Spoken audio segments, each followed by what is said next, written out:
é esse processo todo?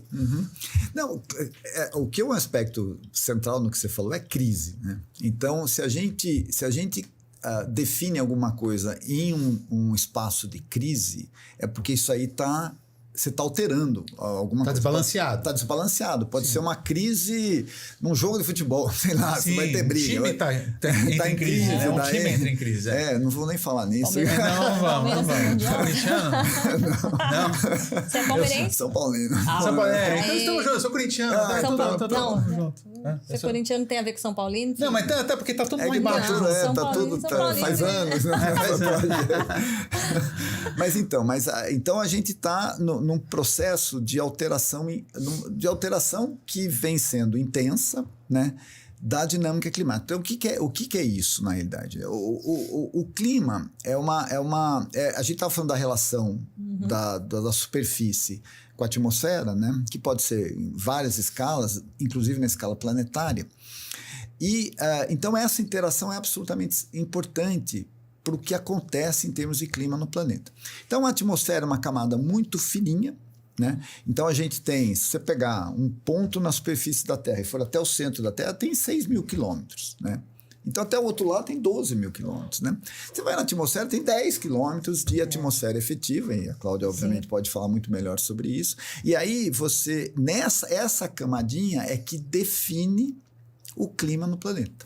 Essencialmente. Essa camadinha que isso olha que sensacional, eu já não sabia disso. Claro. É assim, a partir das interações que tem com o oceano, que tem com os ambientes terrestres, tudo isso. Então, e com, obviamente, o Sol. Então, a fonte primária de energia é o Sol, né?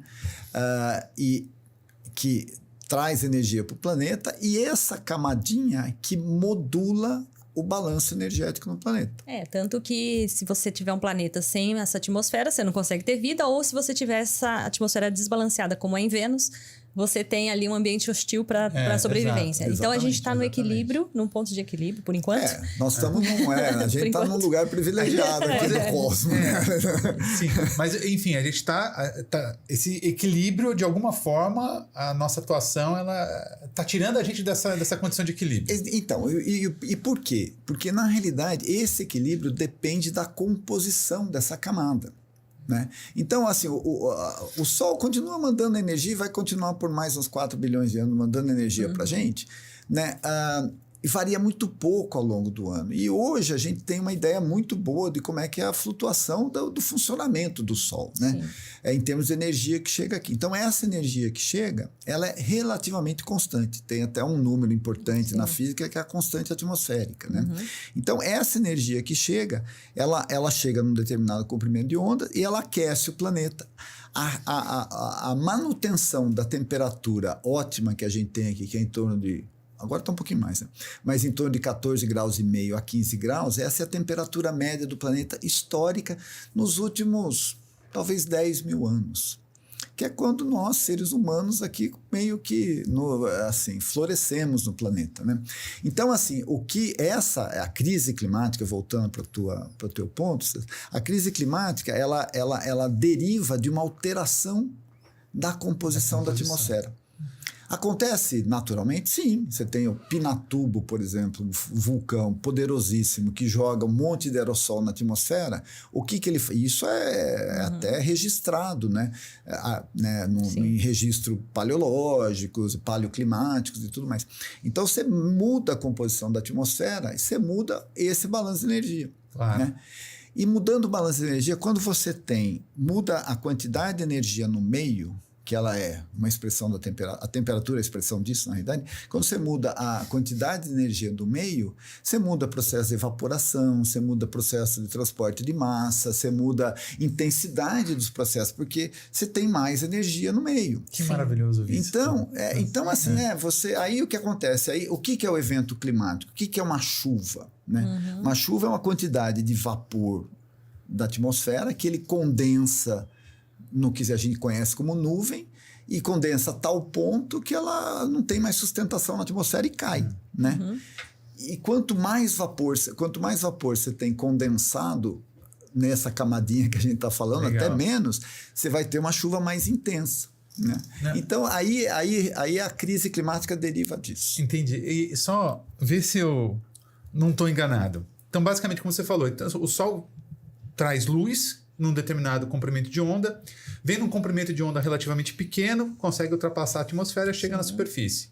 A Terra, por sua vez, como todo corpo que tem alguma temperatura, também libera alguma radiação, só que, obviamente, num comprimento de onda um pouco maior, porque ela vai estar numa temperatura um pouco mais baixa, colocando um pouco de física aí, né? E o que acontece? Existiria algum ponto, um equilíbrio energético entre entrada de energia e saída de energia, que é equilibrado pela composição da atmosfera. Exato. A questão é que a gente vai lançando um montão de dióxido de carbono e outros gases de estufa que seguram mais seguram mais esse comprimento de onda e aquecendo.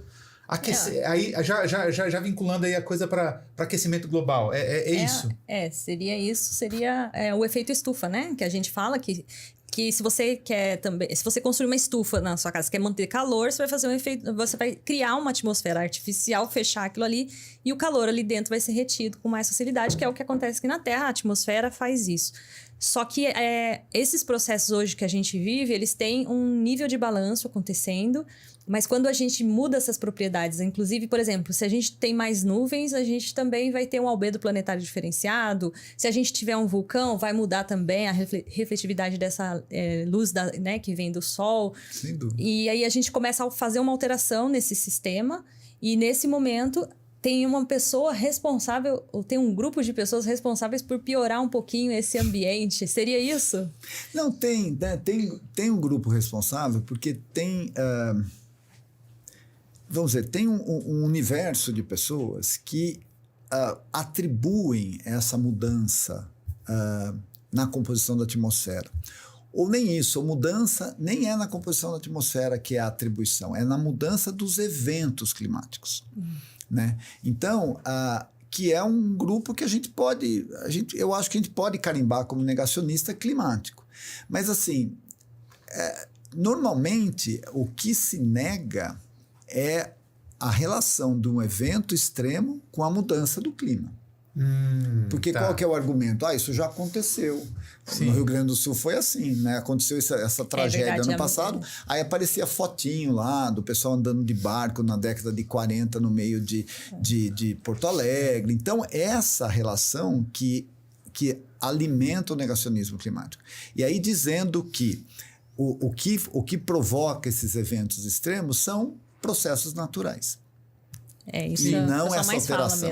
É o que mais a gente escuta. Eu acho que você pegou num ponto nefrálgico, assim, muito importante, porque é o que a gente vê. As pessoas negando a questão da crise climática e aquecimento global, que são duas coisas que a gente pode dizer que estão relacionadas, total, aquecimento global e crise climática, por conta dessas questões, desses eventos drásticos. E isso é muito ruim.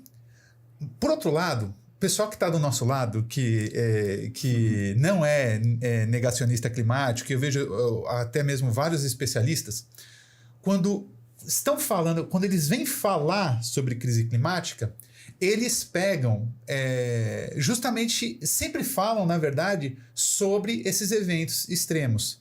E eu acho que é uma coisa que você já trouxe aqui, explicando e esclarecendo essa questão da composição atmosférica. Falta explicar isso para o pessoal, porque eu acho que não basta você chegar e só falar da catástrofe, dos resultados. Não, vamos fazer o pessoal entender. Porque é difícil realmente a gente correlacionar, porque é um sistema muito complexo, né? Então, como que... E aí eu lanço a pergunta, né? Como é que a gente pode, por exemplo, então, correlacionar aquecimento global a eventos extremos como que aconteceu no Rio Grande do Sul e em outros lugares? Assim, eu acho que tem uma correlação direta, que é o fato de você ter mais energia no meio. Então, o aquecimento, na realidade, a temperatura, ela é uma expressão da energia do meio, né? Ela é expressa num termômetro ali que a gente vê, essa coisa toda. E essa relação, hoje a gente está dizendo que está 1,5 grau acima do pré-industrial, que é relativamente recente, são 200 anos, né? Mas essa relação entre eventos extremos e temperatura é por conta disso. É que você tem mais energia no meio e os eventos são intensificados. Agora, o que não quer dizer que o evento nunca aconteceu. Né? Sim. O que tem mudado, e a gente tem trabalhos aqui no INPE mostrando isso, a comunidade está mostrando isso, né? Que o que você tem é um aumento na frequência desses eventos, né? E na intensidade dos eventos. Então, você distribuir esses eventos enfim, fizer uma distribuição desses eventos na intensidade com relação ao tempo, né? Você vai ver que, como a gente vê que a temperatura está aumentando, você vê que os eventos extremos estão aumentando em frequência e intensidade, né? Então, isso... E aqui a gente tem uma relação interessante aqui no Brasil, que a gente pensa em evento extremo associado a chuva e seca. É essencialmente isso. Se você morasse nos Andes, lá numa comunidade que depende da água, do degelo para poder se alimentar, para poder fazer agricultura e tudo mais, você fica monitorando aquela camada de gelo toda manhã, né? E o que está acontecendo é que o gelo está derretendo. Né?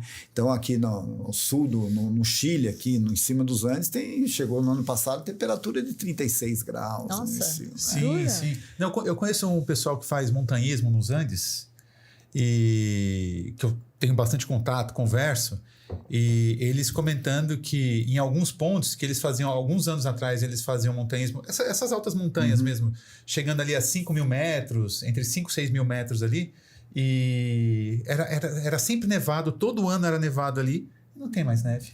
Tá acontecendo isso.